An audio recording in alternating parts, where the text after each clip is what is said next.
Hello, everybody. Absolutely lovely that you're with us. Be it that you're listening via the audio podcast as usual, or perhaps you're following us on YouTube and you've just joined in. But welcome. 3 points for Liverpool. Three marvelous points, and I'm joined at the moment by three marvelous guests. We've got Jack Mac LFC, we've got Kofi, and we've got Doug, all in the house, which is absolutely beautiful. And hopefully we can get Adelaide, the design emir, on the line as well. Maybe he's found a good Yeah. mic to plug in. Adelaide, how's it going? Are you okay? Talk to me. Good evening, Owen. It's good to be here. Yeah, great to have you with us, sir. Wonderful to have you Yeah, with I'm us. good. I'm Three. good. Good evening, everyone. Hello, excellent to have Adelaide here, Good all the way evening, from Coffee. Good from evening, Jack Mac, Owen, and Douglas. Douglas. Yeah, How you doing, Mizzy? really Thank you. nice to Yeah, this is hear my from you. first In time on in your show. It's massive. oh, well, Yeah, I'm yeah. so It's also so a privilege happy. for me to join you live here. So happy to have you with us all the way in Nigeria. How are you feeling, Adelaide, after that wonderful performance? Yeah, I'm from Nigeria. And how do you feel about the performance? How I mean, those 3 points. Did you watch it? Oh, can you hear me? I don't know. Maybe you can't hear me. Oh, he's gone. Okay. There you go. All right, there you go. And the sunshine is gone, but now it's going to come back. There you go. Kofi, I'm going to start with you then. Kofi, how are you? How are you, sir, from LFC Reactions? Yeah, good to be back on second appearance now. This time with a win to talk about. So Yeah.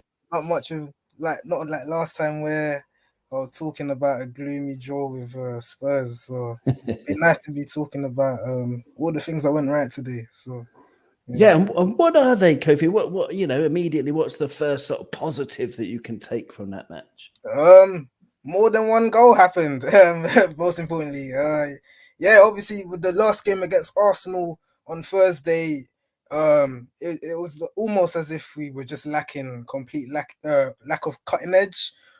This time against Brentford, we managed to show a bit more adventure.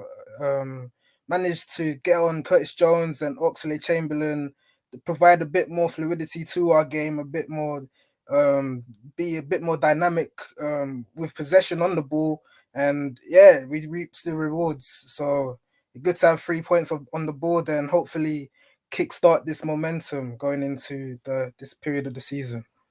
Yeah, totally, absolutely. Yeah, great answer, great answer. Doug is here from the Douglas from the Dugout YouTube channel. Welcome back, Doug. It's been a long time.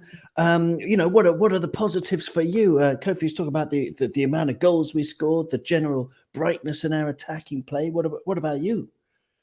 I think it's just to get the shots on target. To be perfectly honest, I mean, one shot on target against 10 men the other night was really poor. But I thought there was more fluidity today through the midfield and obviously through to the attack today as well.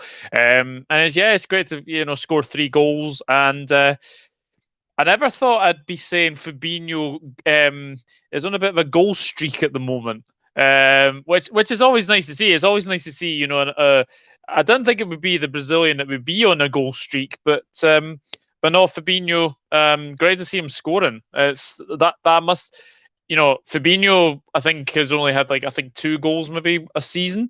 That's now I think his third or fourth this season. So, but no, very very happy against the Brentford side who you know, people may be a bit worried for them, but for me, I think they'll be fine. I think they're going to be staying up in this league. I think the teams below them, I think they've got too much to catch up with. So, but Thomas Frank, Brentford, breath of fresh air. But I'm very happy with the 3 points. Yeah, wonderful answer. Excellent stuff. There was more fluidity in midfield, wasn't there, Jack? It was nice to see compared to Arsenal. I mean, was that a question of personnel? The fact that we had some different, different players in midfield. Of course, Milner didn't start, and we also had who else? Do we have Taki was on the bench, replaced by Chamberlain. So, do you reckon it was personnel, or what was the big difference for you? the Anfield crowd, I think, mate, and I think the crowd are very much up for it. We all heard from at home, but you're spot on. Curtis Jones, he offers a whole different. He opens up a game, doesn't he? From that left hand flank, cutting inside. He's got the ability to go out wide if needed. When Jota was going into those central pockets, yeah, it was a much improved performance, as the lads already alluded to. Every aspect of our game, which we'll discuss tonight, was absolutely on the money. But the midfield was a much better performance. Probably one of the best performances we've seen in quite a couple of weeks.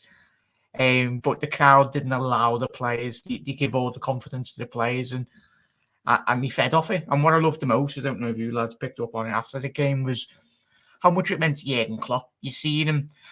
We've seen Jurgen fist pump the crowds for the last couple of seasons, but that, for me, looked different.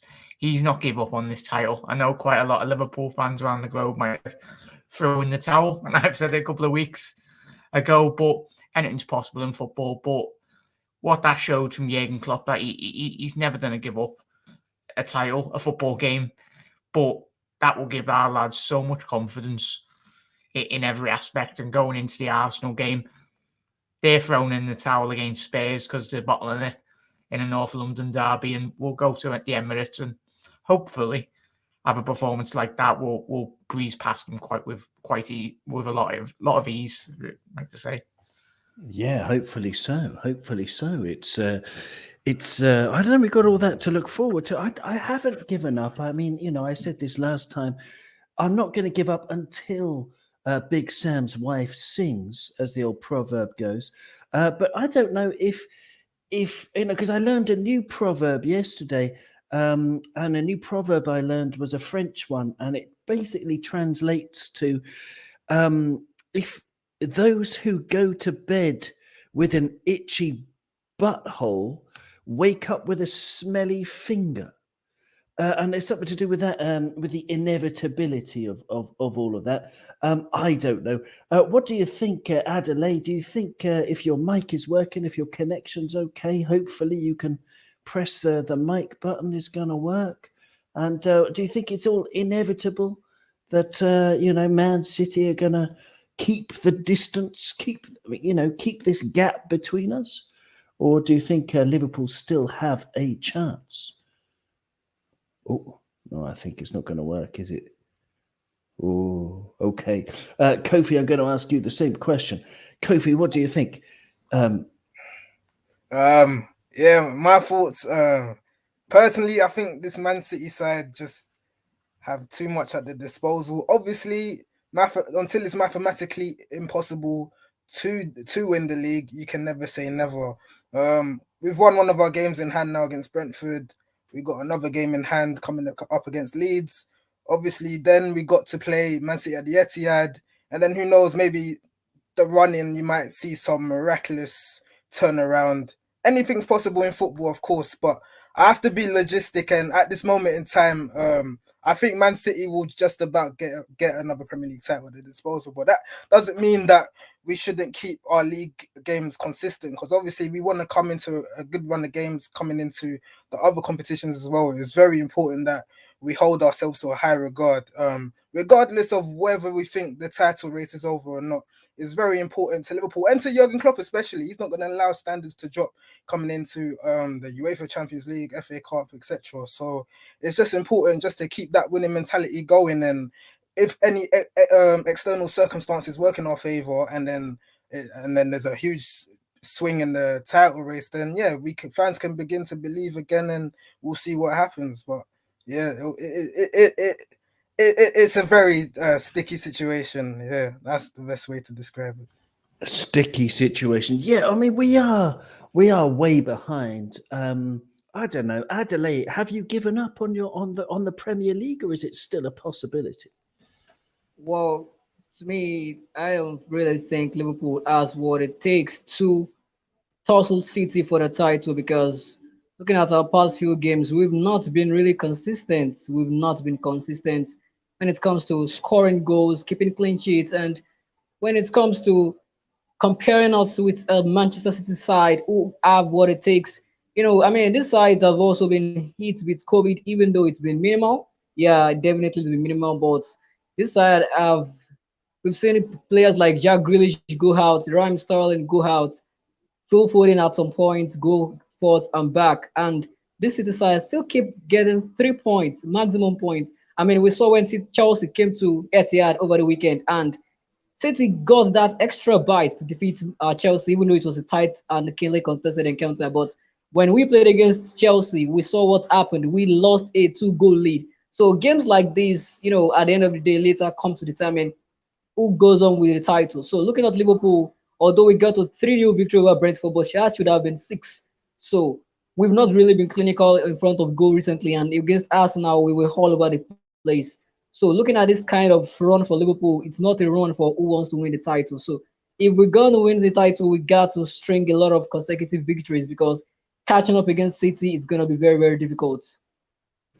It will be difficult, but not impossible. Not impossible, because I think, I think Liverpool on our day, and when we are getting Harvey Elliott back from injury, and it does depend on injuries, but I just refuse to throw in the towel. I would say that Man City probably have around about an 80% or even 90% chance of winning the league. But I just think that if we were, because the gap is so big, but then if we were to win just our game in hand and the match against City, then there's only 5 points. And at that point, City might think, oh man, we've blown a 13-point lead to a 5-point lead or whatever it is. So, they might, the jitters might start to come. And also they have a hard run of games from the middle of February onwards. I don't know, Doug, how do you feel about this title race? Am I barking up the wrong tree to suggest we've even got a chance? No, I don't think you are. Look, nothing's won in January, nothing's won in February, nothing's won in March. It's all about, whether or not we're thereabouts by April or May. So for me, I don't think the league is over. I don't think the league is over. Yes, City have been fantastic. They're in a very, very commanding position. But the way I look at it is that they haven't really had a run of really, really tough games where you're like they could easily draw or lose. And yeah, that February you're talking about is very, very tricky for them. So no, I don't think it's over by any stretch of the imagination. The only thing we need to be is consistent. We need to be consistent enough to, win game after game. And, I'm very, very hopeful that we can, do that. Obviously, after Palace, we've got this international break, which I'm like, okay, at the end of January. I didn't think there'd be one at the end of the January. And then obviously we've got the FA Cup game against Cardiff to come. And then we've got Leicester City. And then I think after that, it'll be the Champions League. So we've got a good run of fixtures coming up, I think. And I'm hopeful by then the, game in hand over Leeds, whenever that may be. I don't know if that's been even rescheduled or anything like that. If we can win that, gaps down to 8 points, City drop a few points, then, we could easily be, 4 or 5 points behind them. So no, I'm not giving up on this league. Not a chance. Great answer. Absolute stuff. Well, absolute stuff. Absolutely lovely stuff, even. Yeah, Jack, I thought there were loads of positives from today, although there were moments before Oxlade-Chamberlain's goal, the second goal, where various parts of my body started twitching uncontrollably, and I was getting a bit tense, Jack. That header, what I loved most about that goal was the belief, because when a ball is being swung in like that from Robertson, it was a beautiful ball. It takes belief to dive for the header that Chamberlain did, and I loved the way that he believed that the defender was going to somehow miss it with 100%. Because we saw a couple even in today's game where the player behind is sort of surprised that a defender misses the ball, and then they mess up the chance. But Chamberlain 100% believed that it could happen. It could happen, and it did happen with a beautiful finish in the end. But it was the belief that I loved from Chamberlain. In general, though, I would say that Alex Oxlade-Chamberlain doesn't belong on the right side of an attack, and I don't know what you think of Chamberlain's performance in general. Yeah, it was it's anticipation is a massive factor in football, and I think that's something that has been thrown out at Ox this season for me when I've done my shows. Just you want that little bit extra, but it's understandable when you've got coming from his injuries is when he goes in for a 50-50. When he come off today, you're like, oh, the worst thing that could have happened was him. Hopefully he's safe and ready to go against Arsenal, but. Yeah, I was massively impressed. That's what you've wanted from Ox, that bit more extra, and you got that with the anticipation for the goal. Hopefully it does fill them with a lot of confidence, and that's something we didn't see against Arsenal. And sometimes when Liverpool do cross, and it was great, refreshing, and we can speak for a whole different show about it was like the old school Liverpool were back, getting the ball out wide and actually putting in a world-class delivery into the box. That's something we haven't seen for a very long time. The delivery was on point from the left-hand side, from Robbo, and obviously from Trent with his set plays, and obviously getting a lovely couple of balls down the sides as well. So, yeah, massively impressed with Ox. I'm hoping he's not injured because we do very much need him. And he's got that ability. That's why he's still at the football club. He's very versatile and in every position. Klopp spoke about this season, potentially playing that Bobby role, obviously on the right-hand side. He can play full-back when it has time at Arsenal anyway. Ideally not his best position. His best position is the central areas in the midfield. But we're talking about potentially losing Milner come the end of the season. And if Ox can stay fit for quite a large portion for the rest of his Liverpool career, as long as how long he does stay here, that's another question. But he could be Liverpool's utility man if he does continue the upward trajectory in terms of his on-field performances and improves. But he's not had that consistent run of games and obviously the consistent run of good form in terms of when he is on the football pitch. But hopefully it's a sign of things to come. Hopefully he does get in the goal scoring charts a lot more often in the coming months, years possibly. But yeah, he was absolutely superb, mate. But the delivery from out wide positions was absolutely superb from everyone, but most importantly, Robbo and Trent for me, mate. Yeah, interestingly, according to WhoScored.com, Trent and Robbo, Trent had a massive 11 crosses and 17 attempted long passes, of which he only actually succeeded in 9 of them. I mean, those that succeeded were extremely dangerous generally. Whereas Andy Robertson had 11 crosses with only 1 successful, with 8 long balls and 3 successful, although his overall passing was 87.7% accurate compared to Trent, who just had 68.4%. Kofi, do you think Trent is still shaking off the COVID, or was it a lot better from him today compared to against Arsenal? Yes, at the Arsenal game, we were told he only had just a 1 training session, and then so you could understand lack of match sharpness affecting his performance at Arsenal. I'd say in terms of the game today against Brentford, he did have a little bit of hot and cold spells, but there was times where I was seeing Trent coming in narrow in the first half, and Henderson was occupying the wide areas. Where you'd rather see Trent just occupy the wide spaces and whip the ball in constantly, and that maybe affected crossing accuracy in terms of trying to create chances. There was also one little bit shaky moment in the first half where he did pass the ball on to a Brentford player unprovoked, but luckily nothing came of it. So again, that could be due to lack of match sharpness, and then I think due to tactical tweaks at halftime, we were just told to just be a bit more venturous. And yeah, both fullbacks, Robertson and Trent, had better focus with their passing accuracy, and yeah, it was coming off way more. Liverpool were just constantly bombarding Brentford in the second half. So I'd say that Trent is now beginning to build up that match sharpness that we saw when he was in scintillating form in the middle part of the Premier League campaign season, and hopefully this form now continues going into the Arsenal game for the Carabao Cup in the second leg. Excellent. Yeah, we'll get on to talking about Arsenal in a little bit to preview that match. And we've also got a great question in the chat from Diego, Crystal Palace fan, talking about transfers. We're gonna get onto that also soon. I'm gonna stay with the match for now because I want to talk about Curtis Jones. He ended up with an 84.8% passing accuracy from 59 passes. Offensively, he had a couple of sort of pot shots, Adelaide, didn't he? But I mean, who do you prefer in general, and why? When you compare, if you're going to have Fabinho and Jordan Henderson definitely playing when Thiago is out, especially, and as a partner to him, do you prefer Curtis Jones, Adelaide, or do you prefer James Milner, and why? Well, to me, Curtis Jones, its contribution to the game of football for Liverpool, that's what we've missed in a while. His flair, his attacking inputs, his ability to dribble, want to make successive passes.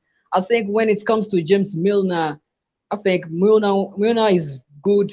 Milner is better when it comes to the physical part of the game, but when it comes to going forward, when it comes to going forward, I would prefer Curtis Jones due to the fact that you already have a certain Fabinho who does the dirty work in the midfield, and Jordan Henderson who translates the midfield into the attack. So a player like Curtis Jones might just be that key to connect the midfield, to create a midfield where you won't be needing Firmino to drop deep always. So far, you have a Curtis Jones in midfield. Curtis Jones is a player who can translate the passes from Fabinho, from Jordan Henderson, straight into the attack if the Salah is playing, or we have Jota, Firmino, and Messi, Minamino, in the absence of Salah and Mane. So, to me, I'll be preferring Curtis Jones, because if I'll be taking Milner, then Milner will be for the crosses and also for the physical part of the game in the midfield. But for the fact that we already have Jordan Henderson and Fabinho in that midfield, I think taking Curtis Jones as the third player in the midfield is a no-brainer for me. Yeah, great answer. Excellent stuff. I think Curtis is a wonderful player. I love the way he keeps the ball in tight areas. As you mentioned, his dribbling, he had 3 successful dribbles today. Both of his shots were on target, they said, including that one on the turn that he tried, trying to catch the keeper off guard. I thought that was cheeky, as Klopp would say, and he's got that cheekiness about his game that's so nice. Going forward, Doug, our front three. I mean, first of all, Jota was in a much more comfortable position compared to being stuck out on the right against Arsenal. I thought today he was much more comfortable off the left, working with Bobby Firmino. But I thought Bobby Firmino was my man of the match, because in his 77 minutes on the pitch, I thought he did absolutely everything apart from score a goal. His passing success rate was 89.7% from 39 passes. And if you compare that to Chamberlain, for example, who was also playing up there, he had only 24 passes with a 79.2% passing accuracy. So 89.7% passing accuracy. When you think about it, when Bobby Firmino at any point in that match was being marked by 3 massive Brentford bully boys, Bobby's was graceful. He was skillful. He got in a couple of tackles. He was absolutely supreme today, and we miss him when he's not there, Doug. We miss him badly. Yeah, 100%. I fully agree with what you've said on Firmino and Jones. I think it's nice to see Curtis Jones back in the team. I think we've been missing that. Just been missing that kind of player who just likes to have the ball at his feet, and he can do trickery like he did. Yes, he had a couple of opportunities, which he was trying to catch Alvaro Fernandez off his line. But do you know what? I thought Bobby today was much better, and I think you now see Jota in his preferred position. I think that's what Jota was brought for, was to be that Mane sort of replacement. Not to be a replacement, but sort of like be a sort of another competition for him in that position. And you look at him today, much better. On the right-hand side against Arsenal, it looked really isolated. But today I thought he was excellent. Really unlucky not to get a goal as well, Jota. Really unlucky. Snapshot onto the post as well. But it was nice for the third goal. Nice for Taki to get a goal on his birthday as well. And yeah, like as a goalkeeping mistake. I mean, they've not got David Raya. I think it's safe to say David Raya is much better than that Alvaro Fernandez. I know they had Jonas Lusso on the bench as well, but I felt today we were much better. And yeah, Bobby going through the middle as well was excellent. And yeah, nice of him to get a very good assist as well. But yeah, we are a better team with him in the team rather than without. I think we've kind of said that as well. But for me, Jota on the left hand side is a must for Thursday. Must play him on the left hand side. None of this out in the right rubbish that he did against Arsenal. Like he wasn't great against Arsenal, but everyone wasn't great against Arsenal. Matip was probably our man of the match against Arsenal, in all honesty. If I had to give a man of the match, I'd have to go Curtis Jones. I think Curtis Jones for me was really good. But Bobby a close second, probably followed behind like a Trent Alexander-Arnold. It's nice to be talking about victory. It's nice to see some smiles on our faces as well. Yeah, totally. No, it's wonderful, but it's the fluidity that Bobby Firmino gives our entire team. I was watching him like a hawk. I was watching Jota like a hawk as well, that you were mentioning. And Kofi, Jota has had some criticism on Copon recently, especially regarding keeping the ball. His passing accuracy in some of our recent performances has been, as low as, I think it was 47% in one match and 55% in another match in terms of just trying to keep the ball, giving it away all the time. But today it was up at 81.6%. So bravo to Diogo Jota. He managed to get 6 shots away in total, 2 of them on target. He didn't score. He missed a couple of good chances, I would say. There's that one that he hit sort of straight at the keeper when there was the gap was on the near post for a low shot. But Kofi, what do you think of Diogo and Bobby Firmino playing together? What did you think of how that worked today? Yeah, came off much better today than what happened in the Arsenal game. Jota occupying the left-hand side. He made sure that his build-up play had a bit more finesse to it, as opposed to on Thursday, where sometimes it feels like Jota is just passing for the sake of it.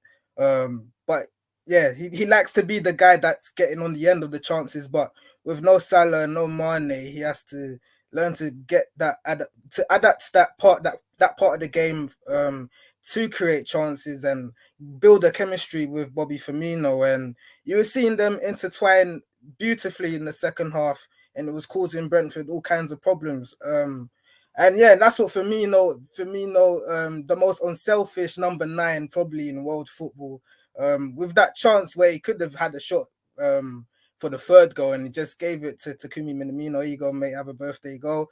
Bobby's that kind of unselfish player where he will keep feeding you chances and he will keep helping try and boost other players' confidence, as opposed to being the selfish striker and think about all the glory and all the rewards for himself. And that's what really helped Liverpool in terms of the core of their system, relying on Firmino, him picking up the ball in the half spaces, whereas other players wouldn't be so comfortable picking up the ball in certain areas like that, and then our attacks break down. So, and it also relieved pressure on other players like Henderson. He realized, okay, let me just keep the ball ticking. Let me just recycle the ball, as opposed to let me have the onus on me to keep delivering 30, 40-yard passes where pass accuracy would be affected and fluidity would be affected. But in terms of Jota learning to play without Salah and Mane, this was a good game against Brentford where,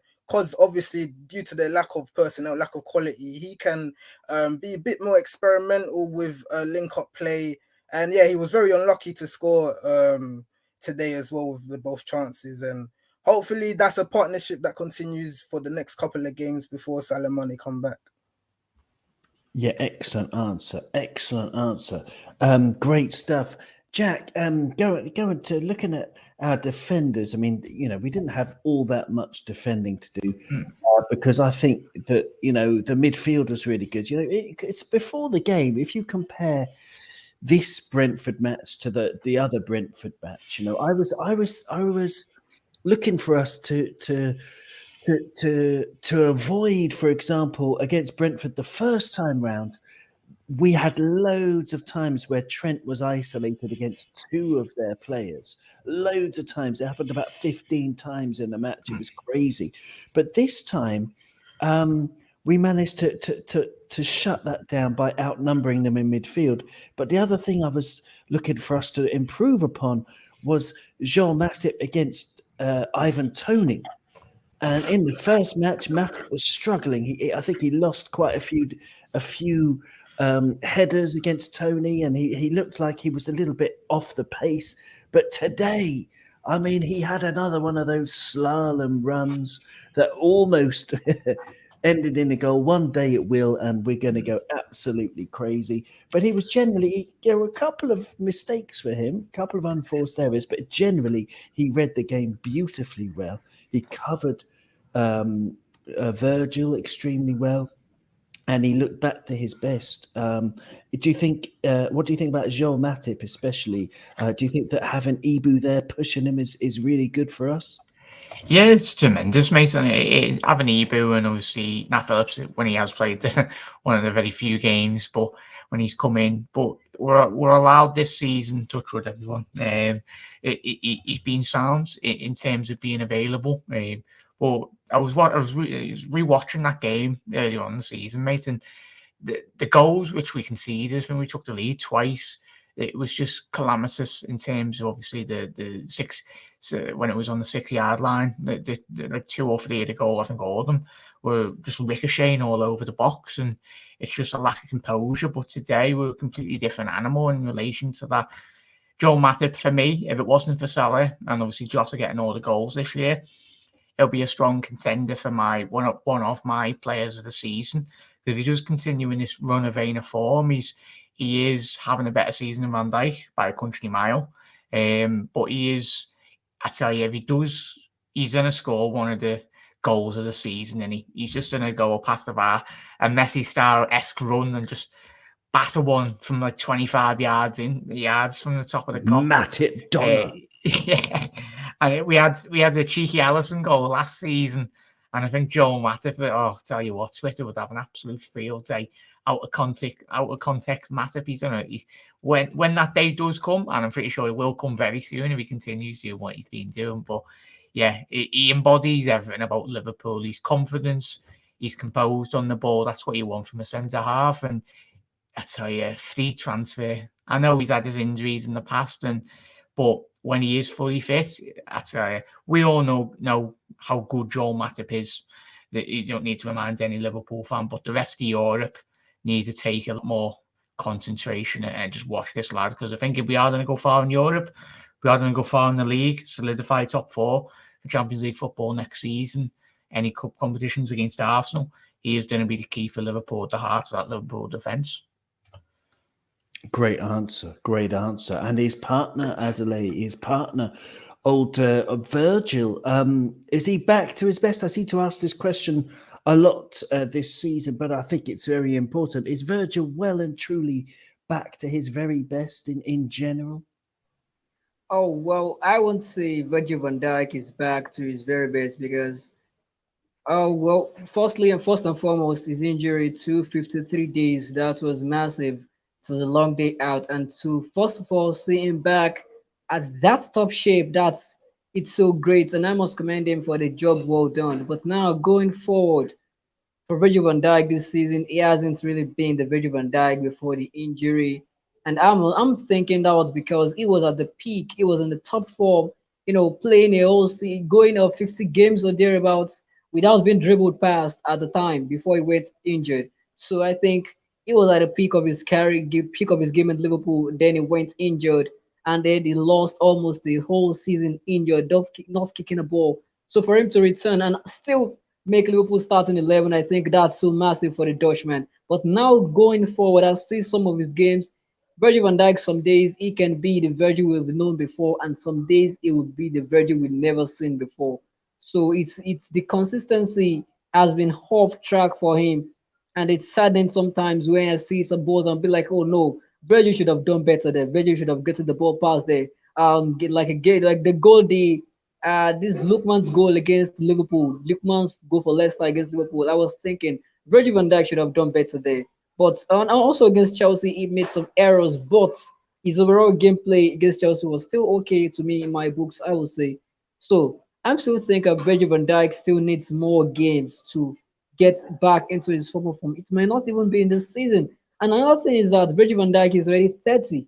So he's not getting any younger also. So get for him to get back to that form that we've known before, it's possible we might have it back, and it's possible we might not have it back. I must say, but with all we standing, I still think the Virgil van Dijk currently in the Liverpool squad is still a Virgil van Dijk that is merit to break into any team centre back pair in the whole world. So I still think he still has what it takes to play 2 3 years in Liverpool in the heart of defense.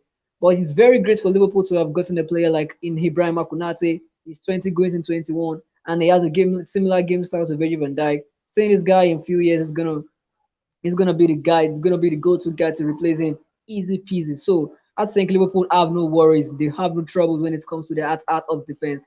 I think with Ibrahim Konate there, and I'm also thinking Joe Gomez. Joe Gomez, although this season has been appalling, although he has not really gotten the game time, definitely has not really gotten the game time. But I'm thinking if Joe Gomez can get a run of games like he got before he got back injured, he might be the guy to pair Konate in the future. Well, who knows? But currently, I still think Virgil van Dijk is still okay and good to go. Yeah, great answer. Yeah, it's really interesting about Joe Gomez, isn't it? I was thinking about him the other day, just thinking, well, is he going to get a chance at Liverpool? You know, especially his reputation's still really high, and he's got every chance to get his best form back and to become a great defender again. But he's well and truly fourth in the pecking order, as you say. Virgil van Dijk, 30 years old. He's managed 1,620 minutes in the Premier League this season. And if you compare that to Joel Matip, who's managed 1,000, I'll just bring it up again, 1,350 minutes in the Premier League this season, which is a record for Joel Matip. It's the second best he's managed. It's the best he's managed since the 18-19 season when he got 1,537 minutes. So Joel Matip on 1,350 minutes. Virgil already on 1,620 minutes. So that's brilliant from Virgil. Alan's in the chat. And he said he agrees with Jack about Joel Matip. He's up there with the best in Europe. 100%. Yeah, we are all in agreement there. Totally. I've already said Firmino is my man of the match. Doug, you've already mentioned Curtis Jones as your man of the match. But yeah, I don't know. I'm going to say let's just get a man of the match from Kofi and from Jack, and then Doug will come back to you with a new question. So Kofi, who was your man of the match? Yeah, I'd give it to Firmino as well, just because of him. Fluidity was key in the second half, and Liverpool showed a bit more purpose with their game. And without Firmino, I don't know how the outcome of the second half would have been. I'm sure we would have still won the game, but it would have been a little bit more, nail biting, so to say. So yeah, Firmino's influence is definitely my man of the match. Excellent answer. So we've got 2 votes for Firmino. We've got 1 for Jones. Jack, I'm coming to you next. Then I'm coming to you, Adelaide. But Jack, the man of the match. I don't want to influence you, but WhoScored.com for Fabinho. There's some interesting stats. He had 2 shots, both on target, 4 key passes in the match, which was the most in our team, and 7 aerials won for Fabinho. WhoScored gave him man of the match with a whopping 8.65 out of 10. He was a monster as well. Who was your man of the match, Jack? I'm going to be a bit different. People were like, oh, well, I picked him. But I'll go Vox. Just because from what I've been saying, for me personally, over the last couple of weeks, I wanted to see a bit more. It's chalk and cheese in relation to back-to-back performances from the Arsenal game. Quite a lot of the players have vastly improved on the back of that 90 minutes. But it was just that little glimpse. I'm hoping that he's fully fit. But for me, Ox, just for that anticipation, that goal, that confidence to go for the ball, especially with his head. That's something that we haven't seen in a very long time since he got injured all those years ago against Roma. Hopefully he can elevate those heights, but if he continues the way he has done, then I'm pretty sure he'll be massive for us. But yeah, I'll be different. I'll go with Ox for me personally, mate. Very interesting stuff. I mean, on my notes, looking through my match notes very quickly, because I take notes these days to help me remember. And to be honest, Chamberlain was at the end of quite a lot of written abuse on my part. So apologies for him, because the second goal was brilliant. It was absolutely brilliant. You're absolutely right. But he didn't strike me as being the best player. But that's a great shout. Thank you. It's all about opinions. Adelaide, what do you reckon? Well, to me, I'll be going with Kofi on this. I think Roberto Firmino, the Brazilian striker, to me gets the man of the match performance against Brentford because of his hold up play, his contribution in the attack. I think without Firmino in that attack, if I didn't mean it was a certain Minamino, with all due respect, I think there would have been that such fluidity in terms of connecting Alex Oxlade-Chamberlain alongside Diogo Jota on the left and in the midfield also. I think Firmino was like the cog in that wheel in that deep line forward position. The way he oiled up play, I saw him in the game in the second half particularly. It was fantastic. He collected counter attacks and made sure Liverpool had players up front, then distributed the ball. And also with the times when our players weren't in a position where they can receive passes, I saw where he made some samba skills where he himself is God-given talent, oiled out the ball with himself and made sure the Brentford players had no chance of taking that past him. So I think Firmino, even though he didn't get a goal in that game, he only got an assist, giving Minamino a birthday gift in that one. I think Firmino to me deserves the man of the match performance. Great answer, fabulous answer, excellent stuff. Well, there you go. So Liverpool leave Anfield with 3 points against Brentford. In other news, there's been a lot going on. Alan in the chat is asking for a shout out to Phil Coutinho and Stevie yesterday. We will get to laugh at Man United in a little bit, but I want to talk to you about transfers, Doug, because I want you to, I don't know, what are your hopes that Liverpool will sign anyone compared to what are your hopes that we should sign anyone, and who do you hope we should sign? Well, I don't think we will get anybody in, if I'm being honest. I think it'll probably be more outs. Obviously, sorry to dampen the mood, but if I had to say someone, obviously, I think obviously Luis Diaz would be fantastic, but I don't see us paying out the money for him. That French boy, I cannot for the life of me pronounce his name. Is it Chouameni or someone like that? Like obviously my pronunciation. It's very good. That was very good. It's phonetic. It's phonetic, and people struggle, But I mean, unless you're dyslexic, in which case that's absolutely fine. But you can read from left to right. TCH is a ch, okay. OU is oo, okay. A is a. Many, MENI is many. So Chouameni. Chouameni, yeah. I think that if we were to go for him, I think that would probably be for obviously like one for the future. He's obviously still very, very young anyway. I've been a big fan of Calvin Phillips. I know obviously he is obviously injured at the moment, but Calvin Phillips were Leeds to. I mean, looking at the table at the moment, like I don't think Leeds are going to go down. I think that win at West Ham was absolutely crucial for them in staying in the Premier League.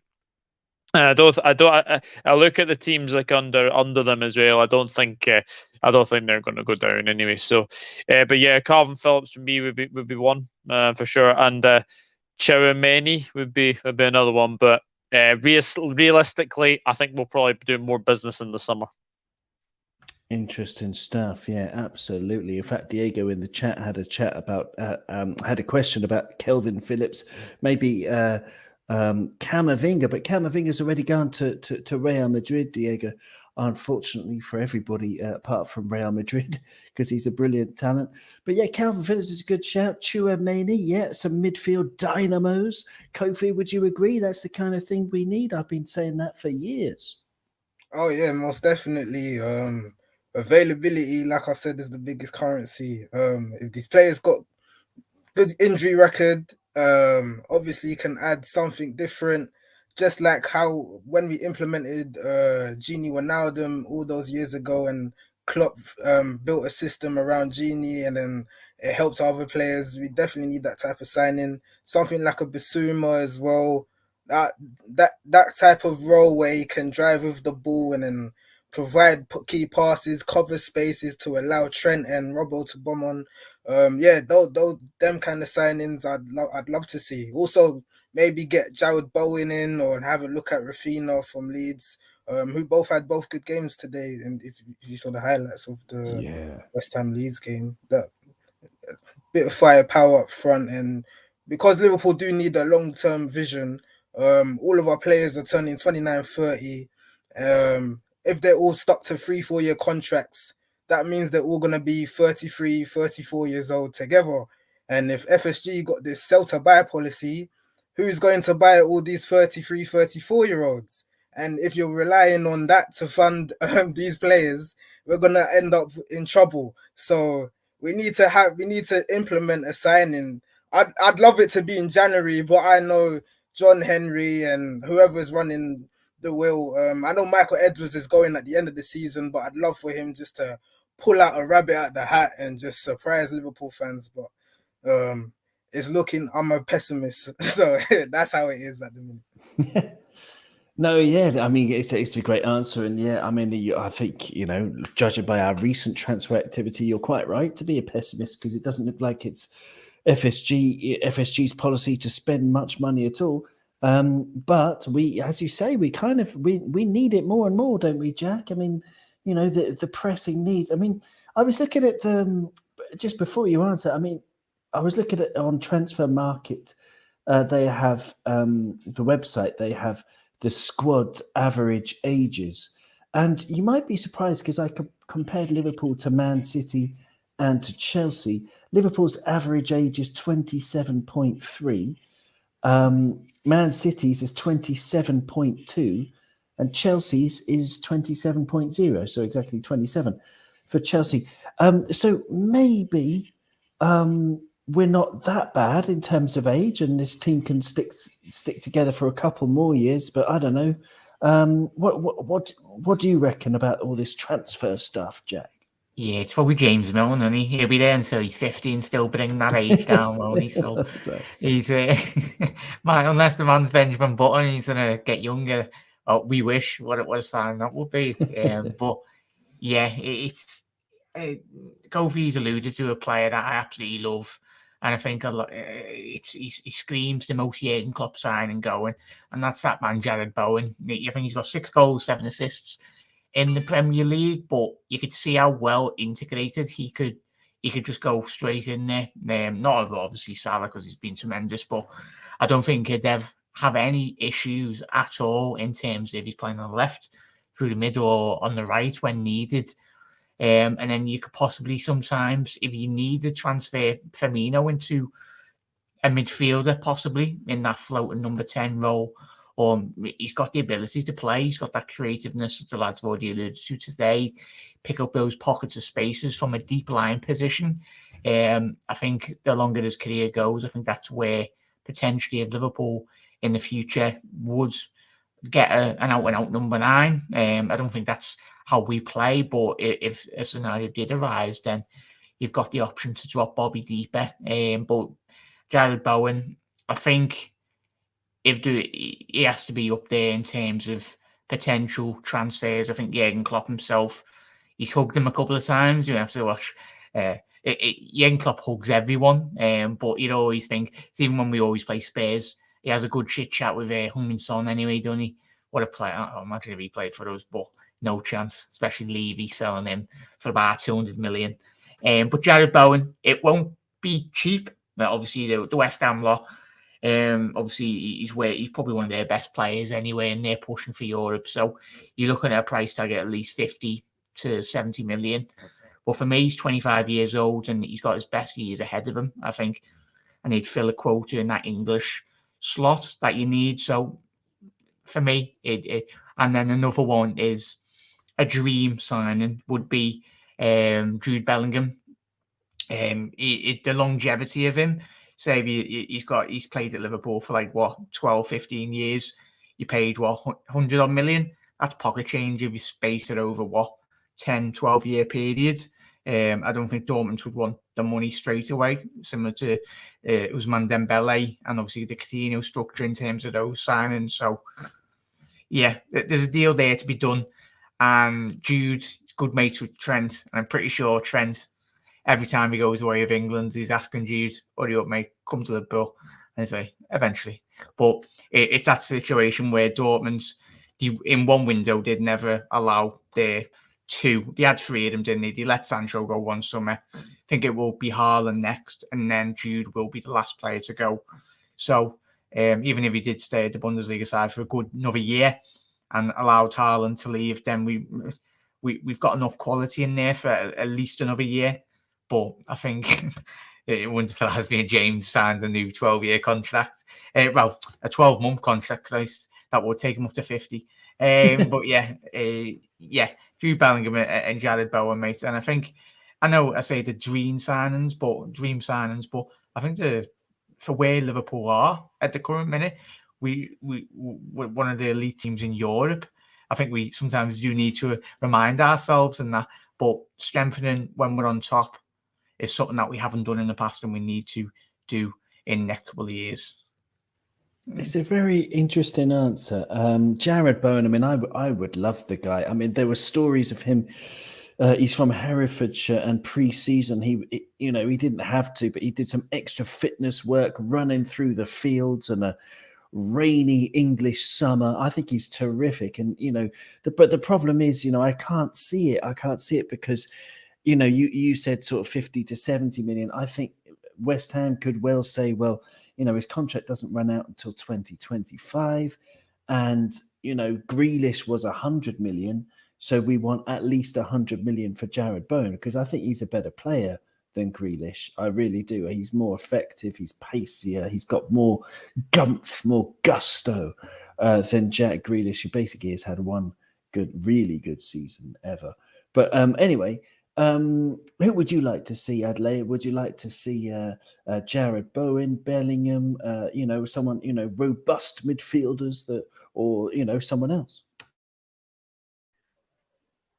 Well, to me, I don't think Liverpool need just one signing because I don't think we need just a particular signing because looking at our attack, Salah, Mane, aging, the money we have currently is not the Sadio Mane we've used to have in the past couple of seasons. So I think, and Takumi Minamino has not been able to give us what Firmino has been giving us. So I think Jota currently is still the most capable replacement we have on the front line. So looking at that, I'm thinking we should go for two players. So firstly, that will be in the midfield. I'm thinking that Tchouaméni, the Frenchman, will be fantastic to go for. I think he's got age on his side, so it's gonna come big for us. We have a James Milner who should have left Liverpool by now. He's 36, going to 37. And if he's still working into a lineup at any time, at any day, I think Liverpool have a couple of questions to answer at the board.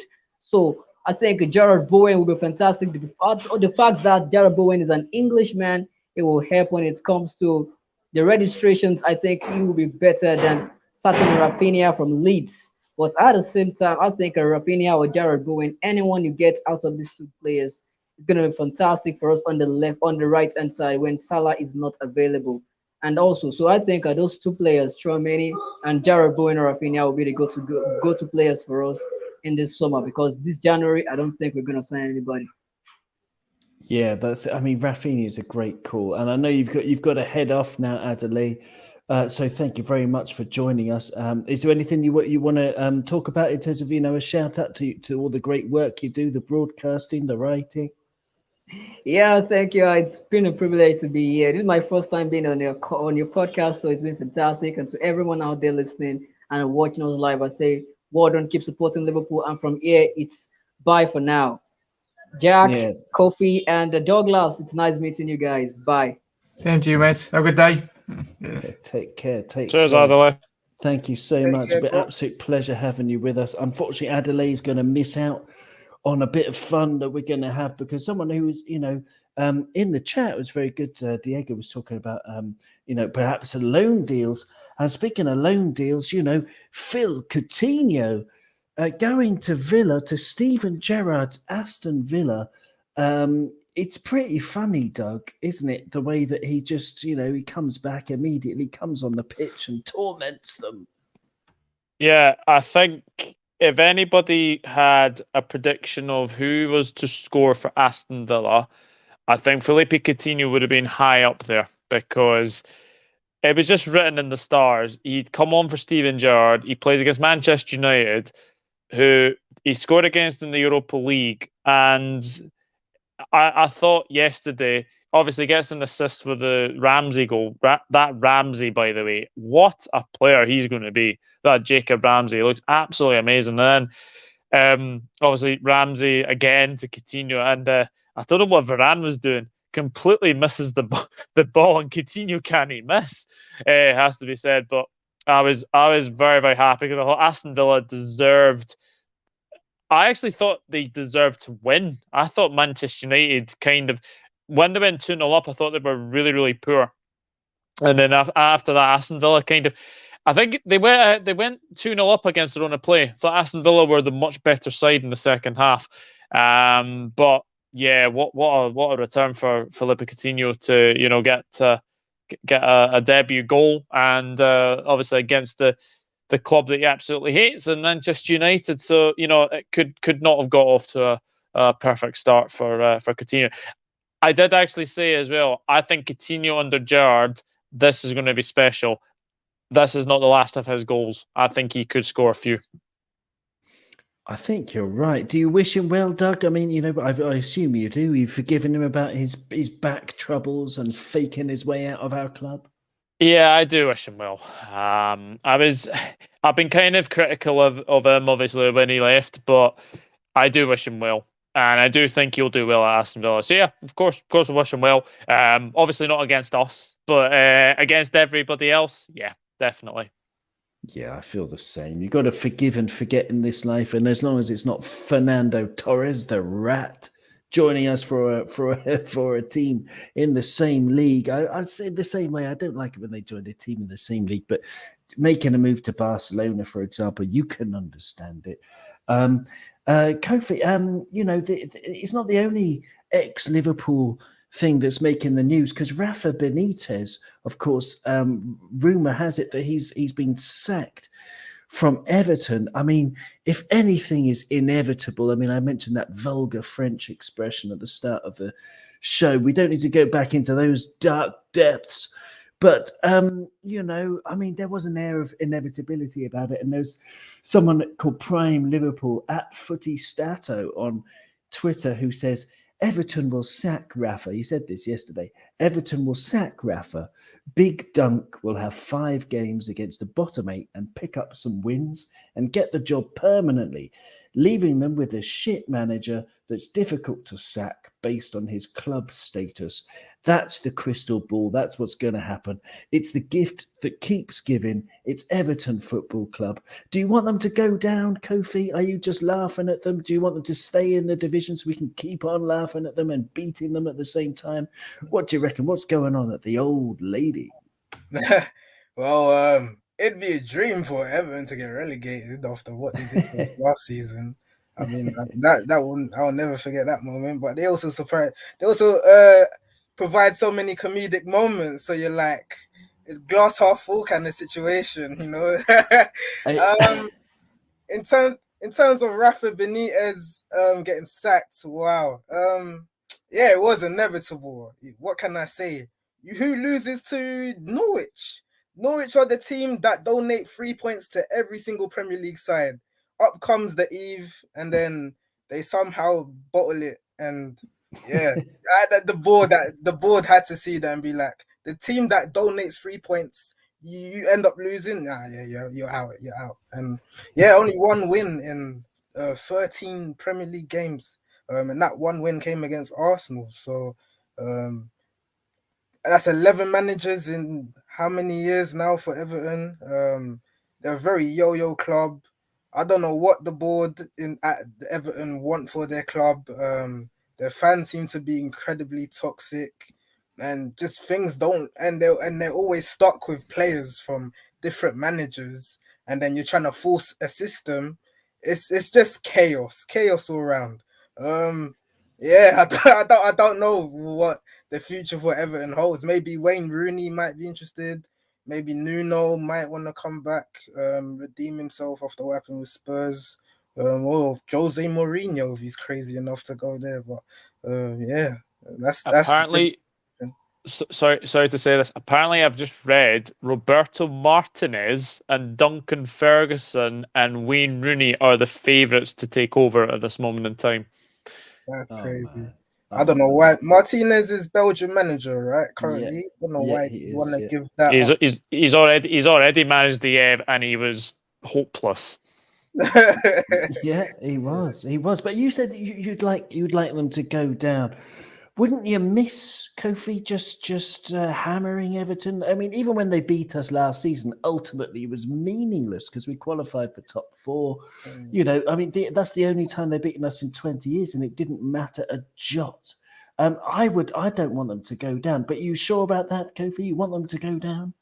Well, I will miss the Merseyside derbies, of course, but let's be honest. I'm pretty sure Newcastle and Norwich maybe occupy two of the 3 spots. Maybe Everton might have some honeymoon period and they just about survive. But for comedic purposes, again them being relegated would be the ultimate ha-has. Like It would be very I'll be funny. laughing into 2023. So Well, yeah, at least. Yeah. At least. Diego says in the comments, maybe Frank Lampard, Ole, Rooney, and Arteta, or maybe Steve Bruce will have a look in at the Everton job, which is brilliant. Jack, I don't know. What do you reckon? Do you want them to go down? Yeah, most definitely, mate. It's just so winds up me Everton, mates. It's been an absolute joy. We've watched all the United, watched Agent Rafford at the Ev. I think Rafford's laughing all the way to the bank. Well, he's like 3 months into a 3-year deal.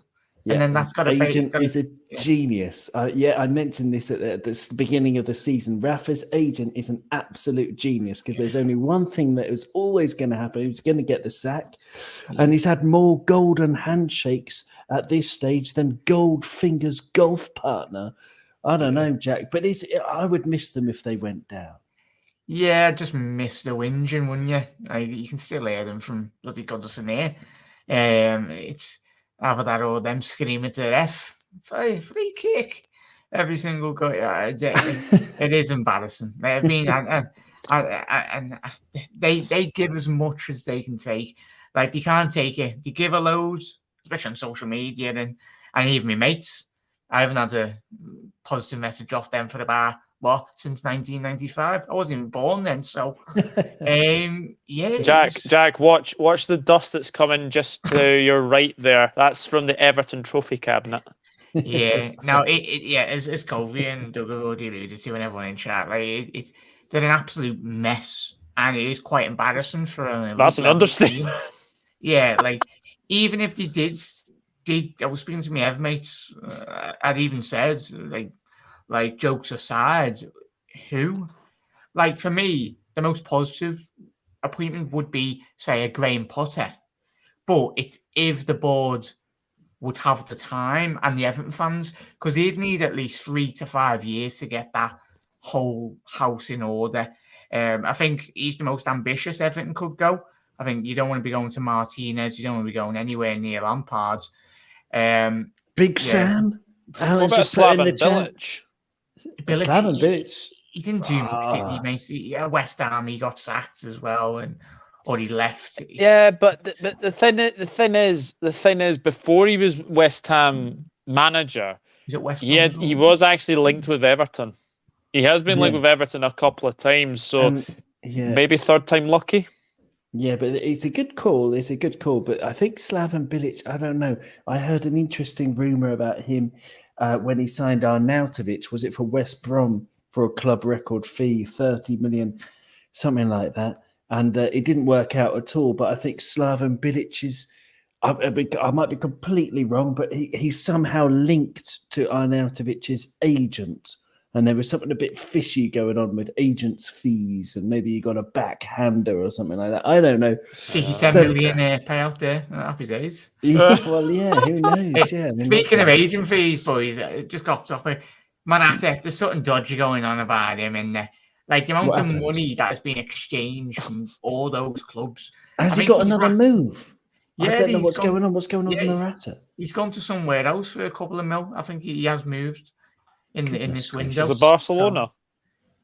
So, somewhere, man. No way. Barcelona have gone from I Messi to did Morata. hear the name Alvaro Morata with Barcelona. Let me just double He has got double somewhere, I check. think. How have they got money? I thought Yeah. they bought Ferland Torres for 55 million. Where's this coming from? I have no idea. It But says I on think in the next Wikipedia 10 he's still years, at it was FIFA with the Juventus. match fix and that. I think in the next 10 years when he retires, there'll be some massive investigation with him. He's not even a good footballer. Yeah, I think I mean, Aspas is worth more than him and he's slightly better. what a career he's had. I mean, I'm on Certainly, Wikipedia. man, His that's what he career: is. Real Madrid, Juventus, Real Madrid, Chelsea, Atletico Madrid, and Juventus. And he's rubbish. He's been rubbish at He's all of them. crap. Absolute rubbish. Wow. One of There the we go. most overrated strikers, I think, on the planet right now is Alvaro Morata. How he keeps getting all these big moves is just beyond me. But I mean, he must have the best agent. It reminds me of when famously, I don't know if you remember the name Julian Faubert. Do you remember the Yes. 08-09 West Ham. season? Remember the 08-09 season? I think he was playing for West Ham, and somehow or other he managed to get a loan deal to Real Madrid, and he was shockingly bad. So whoever's got the best agent obviously gets you a move. But yeah, Morata has had countless amount of chances at these clubs, and he keeps fluffing up every single time. So if he does go to a Barcelona, then let him fluff up his career, because for me, Barcelona are finished as a top club at this moment in time. Yeah, interesting stuff. And I think on that madness, I think we may as well leave it with with dreams of bringing players in, with dreams of Coutinho scoring just to annoy the United fans, with dreams of Rafa Benitez sleeping soundly in his new expensive king-size bed paid for by the Everton kitty and his Liverpool golden handshake. pajamas as well, Owen. With his Liverpool pajamas. Yeah, thank you, Jack. Yeah, of course. Very good. And we're going to really, Liverpool, for us, in the present day, we still got dreams. We still got our dreams. We got the League Cup coming up. Can't wait for that. The FA Cup against Cardiff. The Premier League is not over, guys. I'm going to keep telling you this. It's not over. It's not even the end of January yet, and I think we're gonna see what happens from here on in. But it's looking good. There are loads of positives, and thank you so much. Just Kofi, would you like to tell the listeners before we leave about LFC Reactions, please? Yes, tune in to LFC Reactions, where after every post-match game that happens with Liverpool or any other major Liverpool news, I drop my instant reaction, my thoughts about each player, and I deep dive into what I think happened, what I think has happened in each game, and what I think will happen moving forward in the short, medium, and long term of the football club. It's very engaging, it's very raw, and it's my immediate feeling. It's like literally 2 minutes after the game is done, I literally put my heart on my sleeve in my podcast. So tune into LFC Reactions. And yeah, Owen, thank you for having me on the podcast for a second time. Jack, it's nice to meet you once again. And Douglas as well, nice meeting you for the first time. Nice to meet you, Coffee. Cheers. Yeah, it's great stuff. LFC Reactions with a Z. In case you listen to the audio thing, you can't see it on screen. So it's LFC Reactions with a Z. Everybody. And also, Douglas, you need to tell everyone about the Dugout Football channel, please. Yes. Well, thank you very much for having me on. It's nice to return to Cop on the back of a win. But yeah, you can find me on the Dugout Football channel. I'm doing loads at the moment. AFCON, Bundesliga, Premier League. You could probably get Champions League. I'm basically just a basic football channel. So obviously come and check me out as well. You can find me on Instagram at Douglas Horn. My Twitter handle is nrod_1992, and I'm also on Facebook at Douglas James Horn. And yeah, fingers crossed we can go through against Arsenal on Thursday. Excellent stuff. And Jack, tell everybody about Jack Mac LFC, please. Yeah, cheers for having me on, Owen. Thank you very much. And everyone at home, hope you're having a good weekend after that. Keep safe and well as well. These current climate in which we do find ourselves in. But yeah, it was great to speak to Kofi and Dogan and speak to everyone at home in chat. Yeah, Jack Mac LFC on all socials. Just do post-match, couple of bits of transfer news. But yeah, just follow the Reds. But great to speak to all you lads yet again. And thank you once again, Owen. And yeah, we go marching on to the Arsenal game. Cheers, mate. We do. Arsenal and then Crystal Palace. And thanks to Diego, who's been in the comments. He says, Diego says, my Benteke, Olise and Conor Gallagher will be ready for your Liverpool. My Eagles are ready. That may be the case. I mean, congratulations on your team, Diego, doing so well this season. Brilliant stuff. Thanks for staying with us. Thanks as well to everyone else in the chat, including Alan and other people. Thanks a lot. But yeah, we'll see about Crystal Palace. Maybe Liverpool will get the big guns out and pluck you out of the sky. I don't know. But thanks, everybody. And have a great time until we speak next time. Thank you. Bye-bye.